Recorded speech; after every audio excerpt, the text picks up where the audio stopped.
It is 10 years since Nigeria last won the prestigious continental title, the Africa Cup of Nations. Another edition is just 47 days away from this Monday, November 27, 2023, tagged Côte d'Ivoire 2023.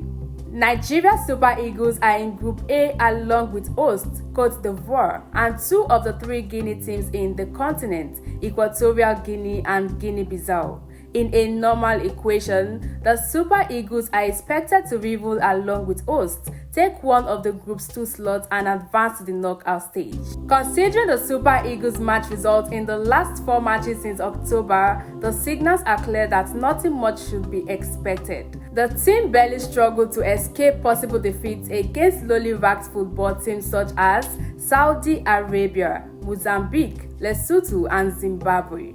The previously lively side and pride of football connoisseurs have been turned into laborious outfits. The situation becomes a double jeopardy as not just Nigeria's outing at the Africa Cup of Nations is a grave risk, but the possible non-qualification for the glamorous FIFA World Cup in 2026 looms large. The major cause is the coach in charge, the Portuguese Peseiro, an unqualified personnel who has been saddled with what is easily the second most important job in the country. Apologies to Niall Edworthy, author of the book Second Most Important Job in the Country, an account of England football managers. Peseiro came as Nigeria's first ever Portuguese coach and in succession to Franco-German Gernot Rohr, the national team coach with the longest tenure. His pedigree at the appointment did not suggest his qualifications for the job. He had only previously handled two lowly rated national teams, Saudi Arabia and Venezuela. Peseiro's other jobs were being assistant to other coaches and handling clubs in the fourth-tier Portuguese league. He possibly got the Nigerian job under the benefit of the doubt. The results have been largely disappointing. In 15 matches to date, his Super Eagles won just 5 across all competitions. Of the 5, only 2 against Africa's lowest ranked team, Sao Tome and Principe, were convincing. The Super Eagles labored to narrow victories at home and on neutral ground to Sierra Leone, 2-1 and 3-2, and had to depend on the fortitude of a penalty kick to beat Guinea-Bissau, who had earlier shocked Nigeria with a 1-0 defeat in Abuja.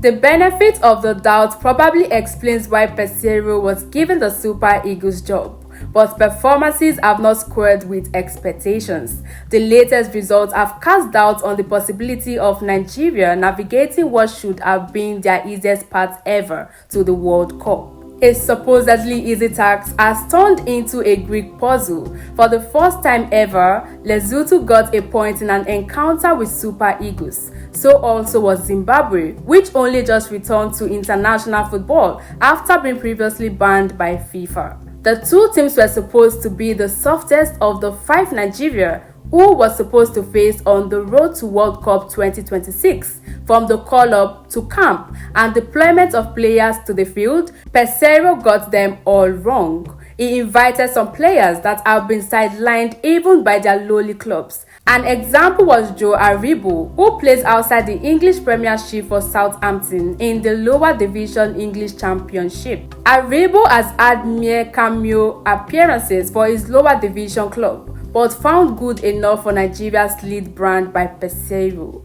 Goalkeeping is the weakest point of the Super Eagles, yet Peseiro, against all logic, stuck to just 1 out of the 3 he called up, even in friendly matches where he ought to have explored all options by giving playing time to the other 2.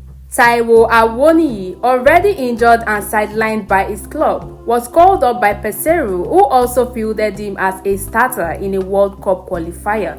What was the justification? In the Lesotho match, the groin injury got aggravated and now the player is out of service for months. It is needless to point out that the player is now out of the Africa Cup of Nations in January. As it has turned out, the Super Eagles' possibility of scaling the heights at the AFCON 2023 is highly doubtful under Peseiro.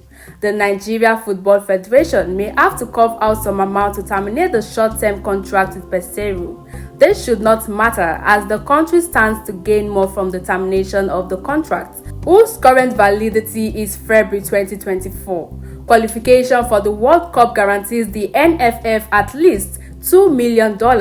Featuring and crashing out at the group stage is $10 million, bringing to the coffers of the Football Federation a minimum of $12 million.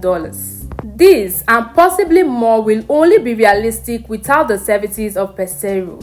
Why then hesitate to dispense of the services? After all, when the horse is too old or weak to pull the cart, the slaughterman decides his fate.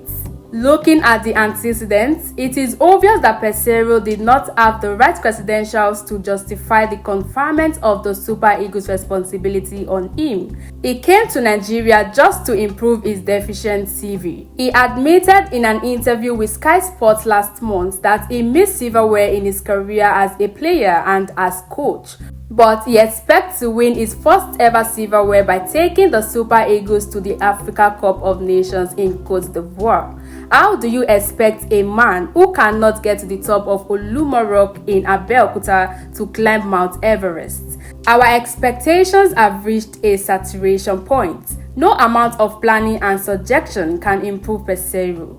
It will constitute an unjustifiable drain on national resources to continue to retain him. He has given Nigeria the worst start in a World Cup qualification in 50 years. The latest result means that for the first time ever, Nigeria has not won 5 World Cup qualifying matches in a row, even against a lowly ranked team. The Super Eagles under him have become a global laughingstock.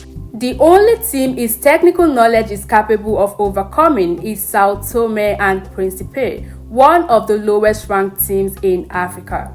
Unlike his more successful predecessors like Father Tico, Clemens Westerhoff, and Nigeria's homegrown Stevie Keshi, who scouted for local players and polished them to international prominence, Peseiro suffers from fixation against homegrown talents. Before he pushes us further down the abyss, it is better we show him the red card.